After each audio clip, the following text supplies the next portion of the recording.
presrećan sam što danas smo na pravi način u jednoj svečanoj atmosferi otvorili neke nove pravce rada socijalista u opštini, a to su ti mladi ljudi koji će svih budućih i meseci i godina aktivno učestvovati ne u politici. Neko ima smisla za politiku, neko manje više, ali znam da jako mnogo vole svoju Rašku, da na pravi način prepoznaju probleme u njoj, da na pravi način žele da je rešavaju i socijalisti će to sigurno u budućnosti raditi na odgovoran način.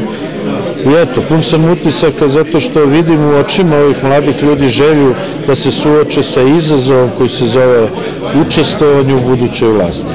Kadri smo da uđemo otvorena srca i zdrave pameti, da u jednoj pravoj atmosferi, u razgovorima s ljudima prepoznajemo probleme, da probamo da ih rešavamo ili bar da nudimo moguće rešenje.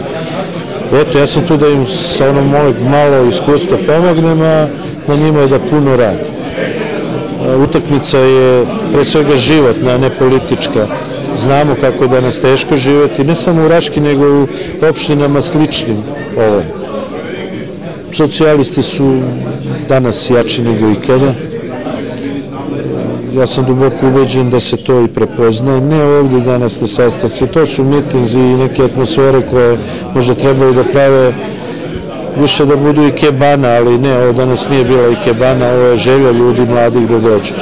I ja se nadam da ćemo to svih ovih budućih dana svaki dan dokazivati i nadam se da će socijalisti nositi odgovornost vlasti na nekim budućim izborima.